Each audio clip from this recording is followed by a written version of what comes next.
Hey, look who's back. Bev is making her triumphant return to the land of podcasting after 3 weeks off. Welcome back, dear. Tell them how you're feeling. I'm happy to be back, Ryan. That's not telling anyone how you're feeling. I'm feeling happy. What are you talking about? I'm feeling sick of having a foot that I can't walk on. Mm-hmm. But it's not really in that much pain, and you can finally climb the stairs with decent regularity. You weren't doing that for weeks. Okay, now that the Lady Ellis is in the room and all is normal again, let's do what we usually do right at the very top and promote Sparkplug Coffee. If you guessed I was going to say they have the freshest, fairly traded, premium Arabica beans in Canada, then you'd be right. And if you guessed that I was going to say that they offer half-calf and decaf, you'd be right again. And if you guessed I would say that they've got a slew of blends and roasts and they rotate their seasonal blends, you'd be 3 for 3. Sparkplug will ship their product to customers in the US and, of course, here in Canada within a week of an order being placed. And let's see if you can make another correct guess that I'm going to say. Canadians get free shipping. Set up a membership in the Autopilot Coffee. If that wasn't clear, I said Canadians get free shipping. A little dramatic there. Canadians get free shipping, don't you know? There's blood everywhere. Hitchcock. Set up a membership in the Autopilot Coffee Club and things will get even better because members get perks and they get deals. Making it very clear who directed this film we're talking about today. Hitchcock. They also save money on every order. And don't think this is a restrictive Coffee of the Month club. You can customize to get your orders when it suits your imbibing requirements. You won't get stuff shipped like clockwork. After all, you might not be ready for another batch. So customize, my friends and neighbors. Hit up the website, that is sparkplug.coffee/HYES. Using our HYES discount code will let you take advantage of a one-time 20% savings. And you might need that money if you plan to hit on your own wife and a smart cop has figured out your scheme. Okay, it's exciting to have Bev back on the job today, so let's let her start talking about the movie of the day. And we can only do that when she says those 2 key words. Do you remember what they are? And action!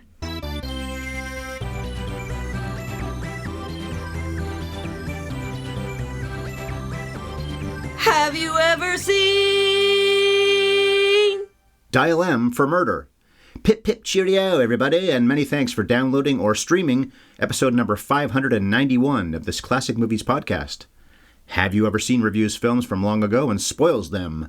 I'm the man who's lived in a few small apartments or condos over the years, but never felt the need to get a guy to strangle my blonde wife to death in one of them. Ryan Ellis. Of course, I didn't live with you in any of those places. But the theme here. You might have, if we had ever had to share a one-bedroom apartment, you might have wanted to murder me. And vice versa. Well, here we go. Here's the lady in flat 61A, who I hope will never feel the need to get a guy to strangle her brunette husband to death. My wife, Bev. That's me. And we've been around each other constantly the last month, so I know. We're still alive. It's like even worse than the pandemic when we were home all the time because you have to actively take care of me a lot. Especially those and first 2 weeks. And you're doing a great job. First 2 weeks I had to give you every single meal, except for once or twice when friends came over with lunch for you. I bet you didn't miss the hot room. I'm already warm. I'm taking a sip of water there because I'm starting to sweat already. And it's only early May as we record this. All right, for those who live in Canada, it's Victoria Day. When we post it, not when we record, of course. So if you celebrate the occasion, enjoy the day off, although I'll be working. And today's episode is not connected to that observance, incidentally. It's nothing to do with that. Next week's episode will be connected to Memorial Day, though, in a way, at least. There was no coming attractions trivia last week leading to this week, because you weren't here, for 3 weeks, in fact. So let me set up the review by saying that an imperfect murder, of course there was a perfect murder in 1998, was released by Warner Brothers just 9 days shy of 70 years ago, on May 29th, 1954. It's always hard to make definite confirmations about the box office with movies that came out so long ago, but this seems to have been a pretty great hit in 1954. But Bev, the movie is turning 70 years old in a matter of days, so please remind us what the senior citizen is about, and give us a skinny on Dial M for Murder. Ray Milland is Tony, a retired tennis pro married to rich socialite Margot, played by Grace Kelly. Margot is stepping out on Tony, so he blackmails his old schoolmate Charles and convinces him to take part in an elaborately planned plot to murder Margot so that he can have an alibi and collect a tidy inheritance. But things go sideways when Margot kills Charles in self-defense. Tony scrambles to arrange the evidence to frame her for murder, and it works. She's arrested, tried, and sentenced to death. And Tony would have gotten away with it too if it hadn't been for that pesky inspector who couldn't let go of a certain disparity with a key, just in time to save Margot from the death penalty and put the right killer behind bars. And that cop was Chief Inspector Hubbard, played by John Williams. Not the composer, of course. Different John Williams. Or, in a nutshell, rich woman's insistence on mending her own clothes saves her life. Because she had those scissors in her sewing bag and left them on the desk to use to kill that Swan guy. Not that she did it for that reason, but they were there, and they wouldn't have been if she wasn't a sewing person. Well, they wouldn't have been there had he not used the pretense that she should do the clippings. There was some chore that Make her stay home. Just to make her stay home. Like, oh, no, you should stay home and do this. The scissors would not have been there had he not used that as an excuse to stop her from going out so that his plan could carry on. It's a pretty tight movie for the most part, but that is a bit of a risk, a huge risk, in fact, when Tony tells Swan, of course she'll stay home that night and go to bed early. Well, how do you know? Yeah, she usually does when you go out with other people, but maybe she didn't want, and she didn't want to, as it turns out. No, and he's dead wrong because she's like, of course I don't listen to the radio hour when it's thrillers. I don't like thrillers. How does he not know this about his wife? How does this not come into his consideration? I like the meta, because that's what Hitchcock was known for, making thrillers exclusively. Maybe not entirely exclusively. He made some comedies, but that was his métier. Okay, the Rotten Tomatoes numbers on this movie are pretty great, and so are the AFI things and all that, even though this is basically an English film, but I guess it must count because it's Warner Brothers that released it. Anyway, Rotten Tomatoes. 90% of critics like the film, and there are 50 reviews on the site. 92% of audiences like it too. This is 162nd on IMDb's Top 250. I was a little surprised about that. I didn't look to see what other Hitchcock films are, but I'm sure plenty of them are way higher than that. And he's probably got a lot on that 250 as well. The numbers, that's the box office I use for older movies, not Box Office Mojo, because that goes back to 1977. The numbers is way back when. Has this 14th at the 1954 box office. We've covered White Christmas, Rear Window, and On the Waterfront. They were number 1, number 4, and number 9 that year, according to the numbers. Hitchcock was up for the Directors Guild Award, but there were no Oscar nominations of any kind for this movie, which was shot in 3D, but then it barely played that way because that fad was dying out. This is 48th on AFI's Top 100 Thrills. Hitchcock had 3 in the top 10 and 5 in the top 20, and Psycho, his movie, was number 1. This was 9th in the mystery category of the top 100 genres. Hitchcock had 4 in that top 10. Wow. Which is a little much. I don't think this really belongs there. It's not that great a mystery. We'll get to that later on. And it was nominated for 2 other lists. Ray Milland as Tony Wendis was nominated for the top 50 villains, and Dmitri Tiomkin's tunes were nominated for the top 25 music scores. So those are some impressive credentials, but this is Hitchcock. We know from all the times we've covered his films that critics and the AFI love this guy. But what did you think of his chamber piece, and is this the first time you've ever seen it? It was my first time ever seeing it, yeah. I loved it. It's a delicious little mystery. You know, there's such a pleasure in watching smart people execute elaborate plans and then even smarter people deduce what's going on. The writing's the real star here. It's really beautifully plotted, and the dialogue's incredible. And Hitchcock, the master, knows how to wring every bit of tension out of the story so that this film that takes place almost entirely in one room with just a handful of actors, and most of its action is being described in elaborate dialogue, it still keeps you at the edge of your seat. True. The writer Frederick Knott, this was his second screenplay, and he had credit on several TV movie remakes of this, a lot of them in fact. And he based it on his own 1952 play, which was on BBC TV that year, so we should give him credit, Frederick Knott. And that whole thing about, you just said, in one location, there may be other examples, but 2 very famous ones from about 10 years before Hitchcock did, of a movie set in one location, if not entirely, then almost entirely. Lifeboat, which I think was 10 years before this, literally, and then Rope, which we watched not long ago as well. That's all, except for maybe one establishing shot in the beginning in that one apartment, and they play it off like almost all of it is in one shot as well. So Hitchcock liked these themes and these challenges to make a movie in one location and make it interesting. And he did succeed. But I have to say that when I was looking at my notes maybe 3 days ago, that I'm looking at my plot points and thinking, I don't remember exactly what was going on there sometimes. There's a lot happening. It didn't stick in my head the way that his other movies do. You said you loved it. I would say I liked it at the best, although I do like Grace Kelly. But then the more I've seen Grace Kelly, I saw Mogambo and reviewed that a few months ago, and I'm like, she's awesome in that. She's okay, maybe. High Noon, she's a little bit annoying. That was one of her first movies, though. I guess it's Rear Window. Yeah, you talk about how, like, this movie didn't get any Oscar nominations because nobody is going to pay attention to this in the same year that Rear Window came out. They're just going to pour all their love into Rear Window, of course. And for her, it's a way better performance, but she also has something to do in Rear Window where in Dial M for Murder, she's almost like the MacGuffin. Yeah, she's almost wasted, yeah. And of course, that phrase MacGuffin was a Hitchcock thing. He invented the phrase in the first place.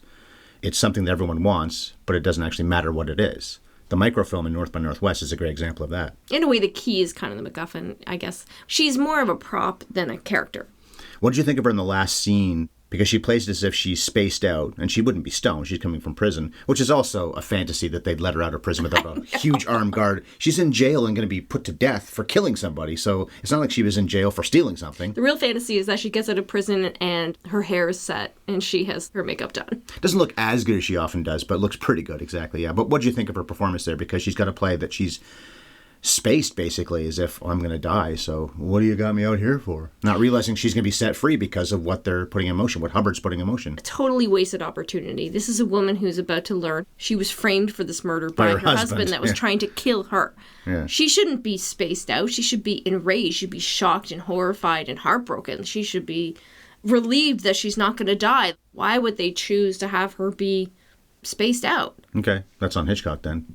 Probably the writing, too. She's a really underwritten character. Maybe my biggest complaint about this movie and the play as well, everything, is that they just didn't seem to have any interest in her inner life whatsoever. Yeah, Hitchcock often had blondes and women in general be the stars of his movies, but when they weren't, they were often props like this. But Ray Milland, though, the star, he's pretty good in this. We covered him in The Lost Weekend, where he won the Oscar for Best Actor, I guess it was 9 years earlier, 1945. And he's in Love Story, which we haven't covered. Maybe we will one day. That was a giant hit in 1970. He's Ryan O'Neal's dad, I think, in that. This may be his red letter. Well, this in Lost Weekend, I guess, because that did win the Oscar. He's the best thing in this, isn't he? Yeah, he's like a great Hitchcock Hubbard's villain. good, but he's even better. Hubbard is the inspector. Yes. Yeah, Hubbard's great. He comes in late in the film, and it's that great Hitchcock thing where there's a part of you that wants the killer to get away with it. Yes. You know, he always tricks and manipulates the audience into rooting for the bad guy, and Tony is such a great Hitchcock villain. Tony is truly irredeemable. He doesn't even seem that torn up about Margot having an affair. He's more interested in maintaining the style of living that he's become accustomed to, were she to leave him for Mark. He's a true cold-blooded sociopath, which is part of the reason he can succeed. His judgment is never clouded by emotions. Something I really loved about this movie, and I don't think enough movies really take advantage of this, is that he's a great liar. Because so often actors, they perform lying with this exaggerated anxiety, which is fine. If the audience needs to understand that they're being deceitful, then an actor kind of has to perform that. But the audience already knows he's lying. So let him sound convincing. It tells us so much more about the character and about ourselves too, because we can catch ourselves rooting for them to win just because they're so good at this. We recently covered The Talented Mr. Ripley, did this really well too. Matt Damon's performance when he's telling lies, you're like shocked at how convincing he is when he's talking to the inspector, when he's coming up with things on the fly. Lying to another Margot. Lying to another, yes, totally, lying to another Margot. And that's another great film that compels the audience to root for the villain. Hitchcock always loves to suck the viewers into rooting for a bad guy. He was the master at using perspective to manipulate the viewer. It's a great trick to suck us into their world, make us relate to them, side with them, remind us that we're not so above it. We like to live vicariously through characters like Tony. But then it's all redeemed in the last act when the inspector comes in. You know, I mean, the movie was made in the 50s. There's zero chance that Tony's going to get away with it. The production code would make sure that he had to be punished somehow, as he is at the end. He's finally caught. Much like in Psycho. We've been talking about this a lot the last little while. And, of course, we talked about the movie many years ago because it was on the AFI list. That moment when Norman's trying to bury Marion's car in the water and it stops for a minute. It's not burying it. And he looks around, oh no, and you're with him. Yeah. You should want him to get caught. You should want that car to sink, but you do want that car to sink. A very famous moment for good reason. God, Hitchcock just really loved to do that to his viewers. But it's, and not so much in that case, we don't know that he's intelligent yet at that point. Norman, that is. But in this movie, it's the most intelligent person in the movie that set this all up. So you've got to root for intelligence, I think, as well. And Grace Kelly, who's becoming a star, she won the Oscar the same year as this in Country Girl, The Country Girl, and then also Rear Window. So this was a huge year for her. High Noon was before this. Mogambo was before this. So yeah, she was a pretty big name. But she doesn't do anything, so it's harder to root for her when you don't really care about her the way you would in, say, Rear Window, those other movies. But in this movie especially, we're complicit because we root for Tony to find that key and cover up his tracks, burns the scarf, plants stockings, her stockings, for the cops to find, and then plants those letters on Swan. He must realize in the moment what he's got to do, because I don't think we know exactly why he's putting the letters on Swan until it becomes what the cop does think it could be, which is she invited this guy in and then killed him because he was blackmailing her about the letters, but he wasn't. So this guy can improv too, even though you don't necessarily know why he's doing what he's doing specifically. Yeah, that's a great bit of writing, that they trust the audience to keep up with them, even though we can't keep up with watching their behavior. You know, a lesser movie would have him say what he's doing out loud, find some excuse to introduce exposition, voiceover, something, versus us being confused and then having it revealed to us later, like, oh my God, that's so smart. And they do it again with the key, where she can't get in with the key, and we see that the inspector's onto something. I don't put it together. I don't put two and two together right away. And the inspector, who's also just as smart as Tony. Is he smarter than him? I don't even think he is. I think it's just these two great minds pitted against each other. And since we're rooting for Tony for being so smart, only a really smart inspector would the audience give permission to them to solve the crime. Holmes and Moriarty. And feel it satisfying. Holmes and Moriarty. Yes. Yeah, we're with Moriarty more than we're with Holmes, at least for a lot of the movie. That's a great point, yeah. Very British. You said about how he's so cold and calculating and not passionate about this, not that angry, not visibly angry. Now, you could argue that was before the movie's plot started, that he was angry, but also it's said that things are better with the Wendises. She must think things are being fine, right? Because it doesn't seem like she's saying to Mark, we are going to run off together. That does seem to be over. No, she's saying, I want to give my marriage a chance. Yeah, somehow they can Ever still since he retired, we've been happier, and I don't want to have an affair with you. I don't want to spoil this. Yet they're still friends with the guy. Yeah, it's a little bizarre, but I guess she's also a good liar, because when Tony comes in and catches them together, she's just like, hey, look who's here. And she's very cool, calm, and collected. You don't get any impression that she's like, oh no, my husband and my lover together. Yeah. No, they seem to have a relationship with him, and all three of them have a huge secret from one another, but they're all putting on a show for each other.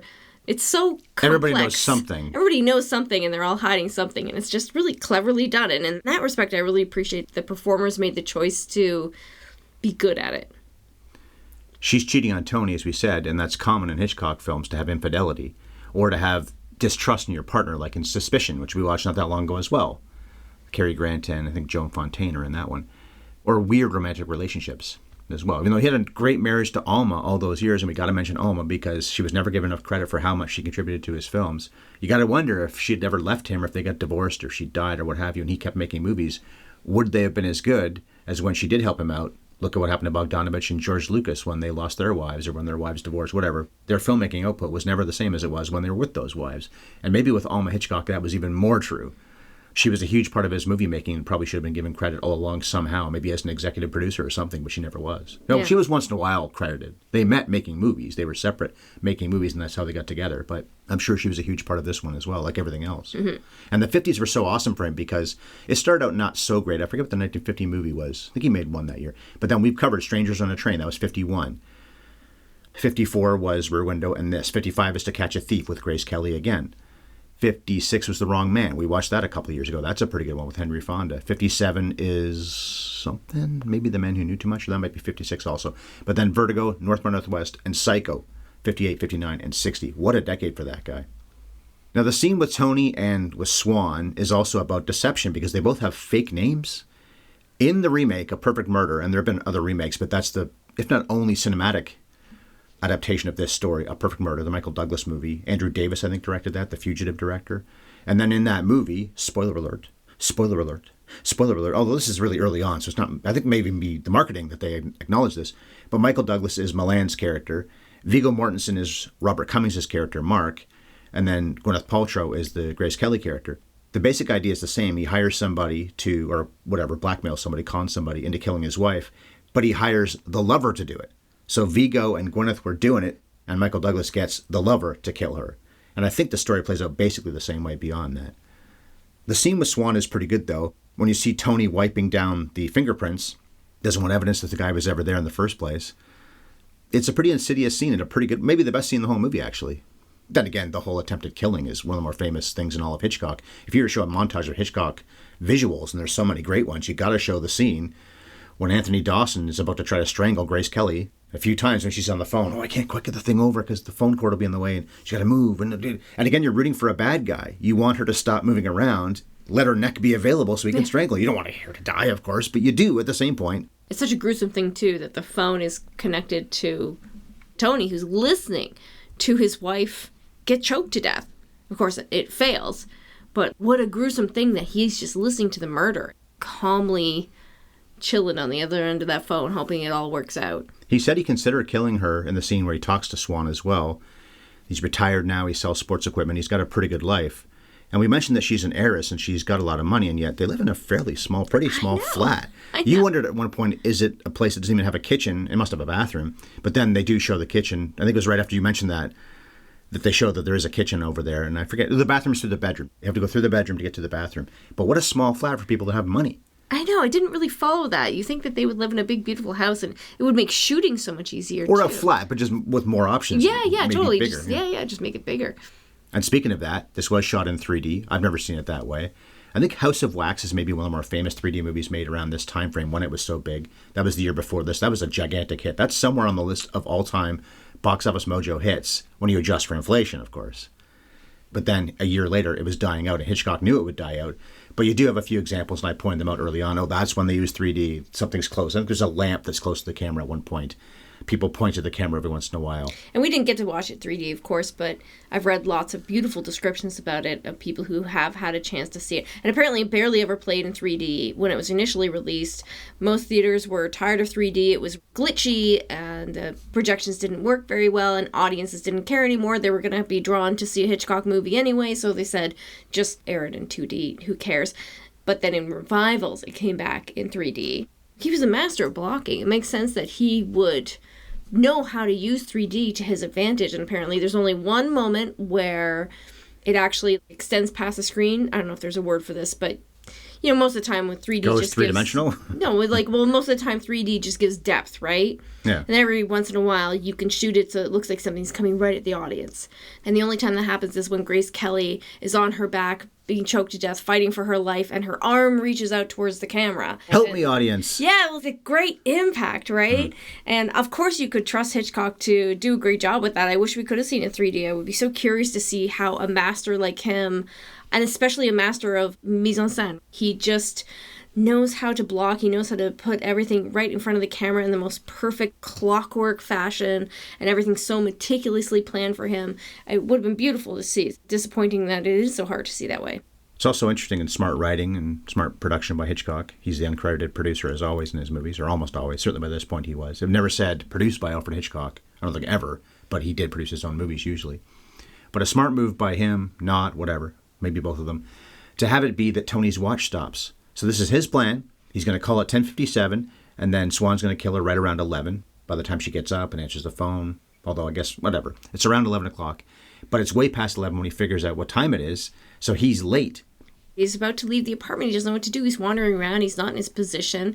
He's having second thoughts. He doesn't know what's going on. Is this a whole setup? Was I just tricked by this guy? Okay, right. Who knows what's going through his head? He didn't want to do any of this in the first place. And if the phone call had been 2 minutes late, that might not have been such a big deal. But I think it's something like 25 minutes late by the time he actually finally calls, because he asks what time it is. And I think it's Mark that says it's 20 after 11. So way past when he was supposed to call. Oh, I love, too, that when he's out with Mark, the guy who set up this murder, his alibi is her lover. That's a great touch, too. It could be his friend. It could be any number of things. But he's chosen her lover. The writing is so good. Even the watch as a symbol, because his whole plan is like clockwork. And then it breaks down. It's alluded to because Mark is a mystery writer, and he talks about how, what does he say? He plans his books backwards or something. You plan a murder, and then something always goes wrong. It has to if you're telling a story. And he basically figures out what happened, too.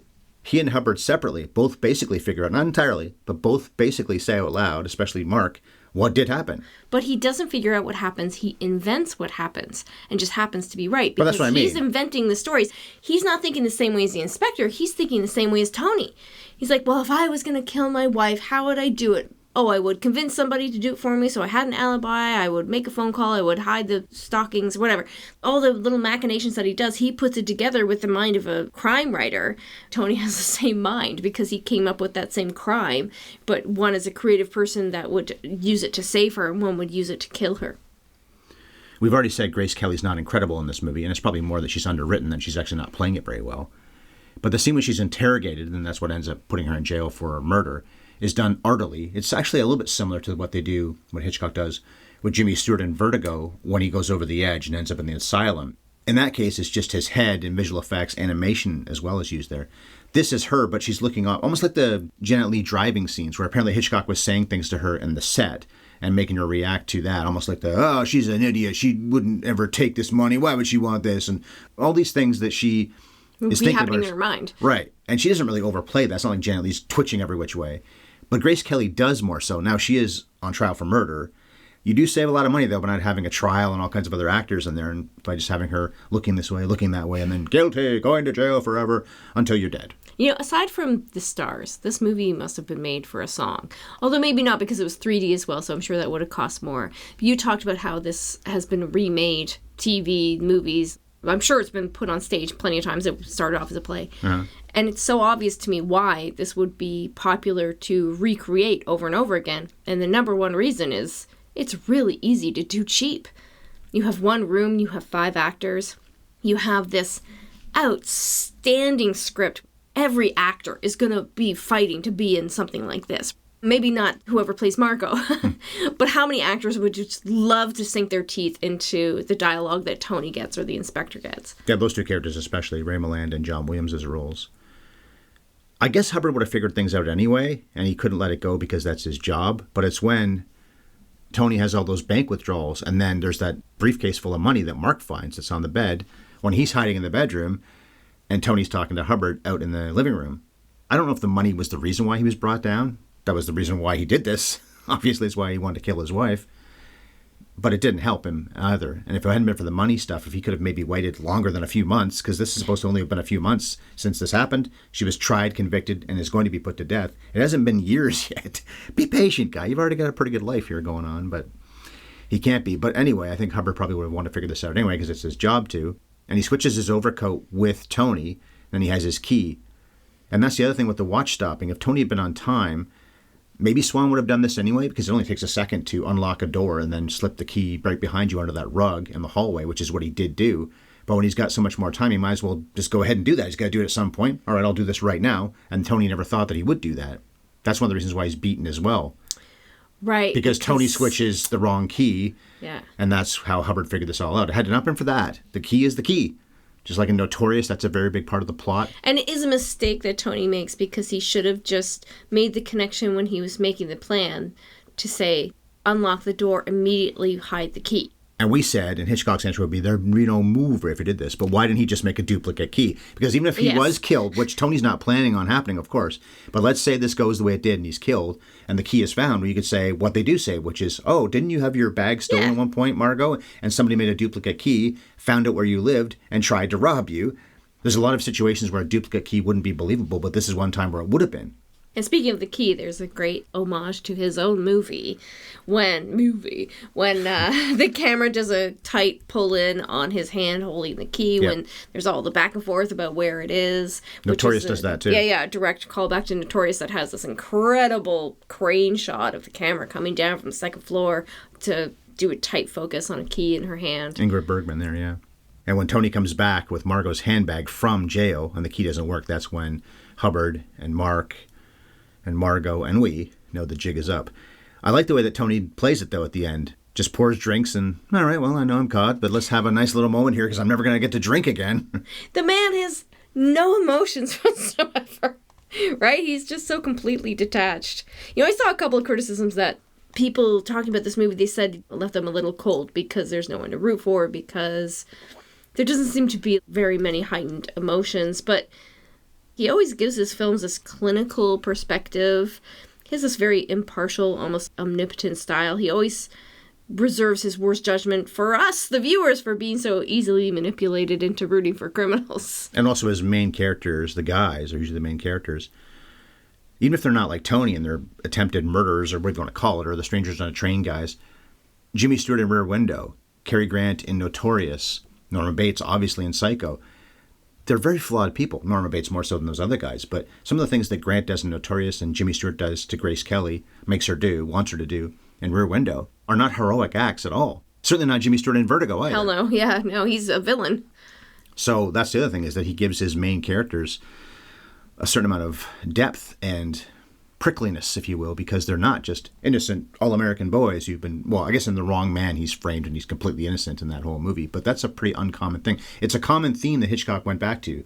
As Ebert always says, the wrong man falsely accused in his movies. That was a common theme.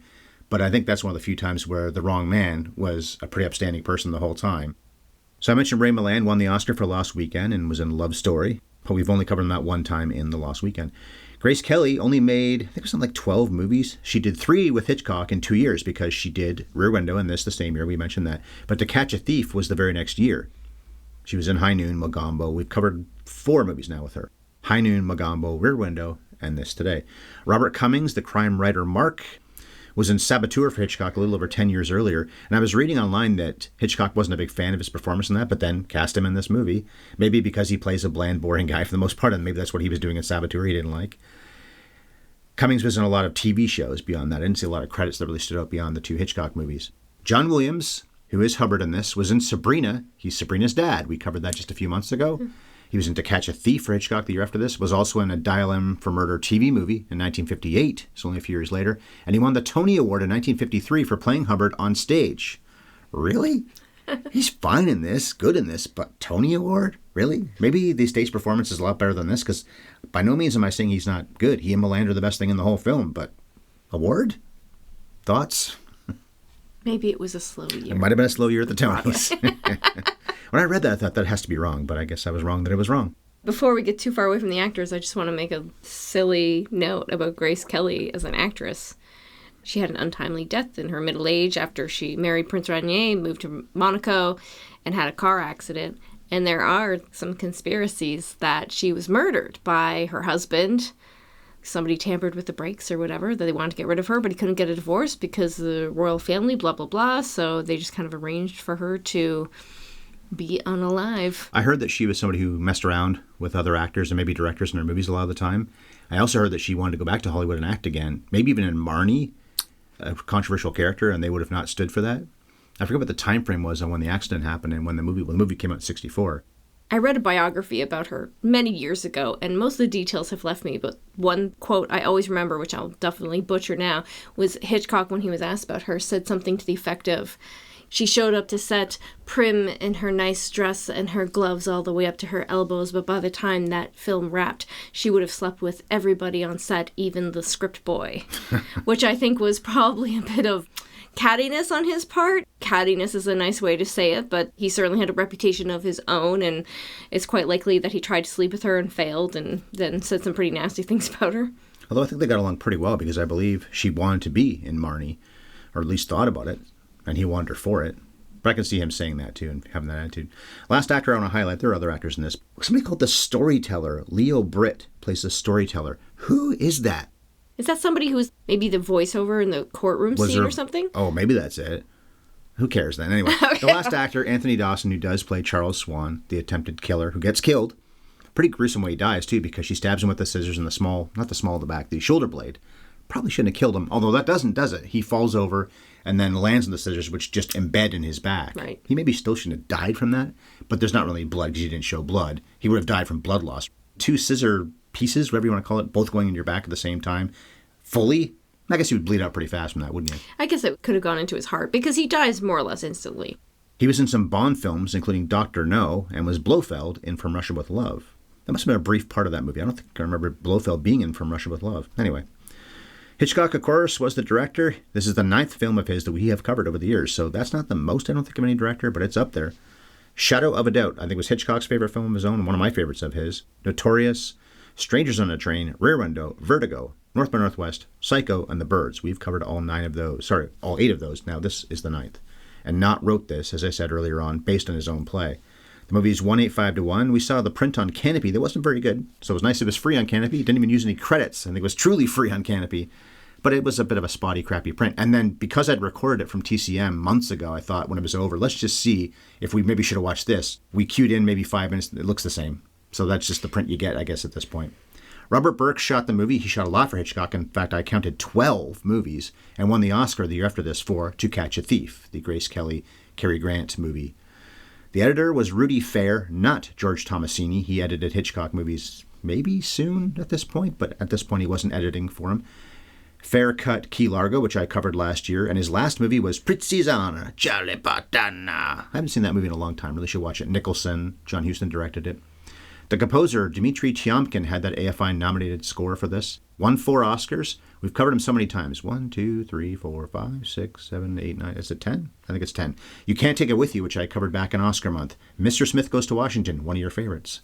Shadow of a Doubt. So obviously he worked with Capra quite a bit. Shadow of a Doubt for Hitchcock. It's Wonderful Life for Capra. Red River for Hawks. Strangers on a Train for Hitchcock. High Noon for Zinnemann. Giant for Stevens. And Rio Bravo for Hawks. So he has composed so many great scores, or did. So many great scores, and we've covered so many of the movies he composed for. Apart from the fact the print wasn't very good, what do you think of the look, the cutting, and the music? I don't remember the music at all, so that's what I think of back. I think the Technicolor is really beautiful. We have to give this team credit for making one small room look so dynamic and interesting and never feel claustrophobic at all. For an hour and 45 minutes as well. Yes, really well done. If it was easy, everybody would do it, but I can't think of an example of a film that does it better than this. We see out to the street a few times, very brief shots. Tony's in the street, cops are in the street, but that's seconds worth at the most. And we see Tony and Mark at that club, and Tony in the phone booth at that club. I think that's it. Everything else is either in the apartment or the hallway of the apartment, or the flat, as they say in England. I guess outside the flat in the very beginning as well. So much like Rope and Lifeboat. And I think those two things. No, Rope is on the street very briefly early on. Lifeboat, I haven't seen that in a long time. I think it's entirely on that lifeboat, or maybe in the water surrounding it. Even more impressive that he made a movie like that, where I guess they were in a tank, but still you had to work in water as well to make this one set movie in Lifeboat. What happens next? Well, Margot marries Mark, I think. Then she cheats on him like she did Tony. And then he recruits a guy to whack her. The cycle of violence continues. Or he cheats and she does that to him because she learned from her husband about how to pull off the almost perfect murder. She's a mad woman. And nobody's going to make the mistake of prosecuting her for murder twice. They'd look like fools. Right. Well, it's not double jeopardy because it's a different person. And she was, of course, exonerated for all of this by Hubbard. Right then, last thoughts on your first movie in, 4 weeks? You've missed 3 weeks. You missed Batman, Little Caesar, and On the Town. But you're back here with a Hitchcock film. Wrap it up.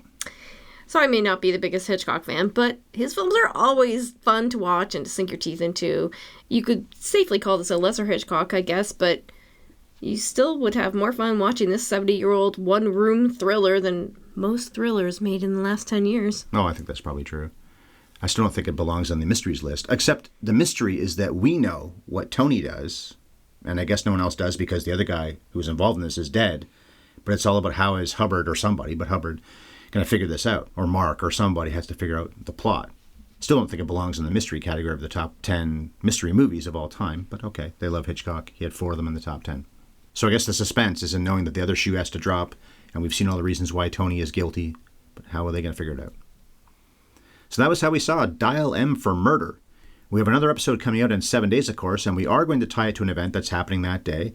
It's Victoria Day here in Canada today. This movie had nothing to do with that, but Memorial Day next week, in America at least. And we'll be covering a war movie, the one where Tom Cruise keeps living the same day over and over and over and over and over and over and over until he gets it right. Edge of Tomorrow, or Live, Die, Repeat.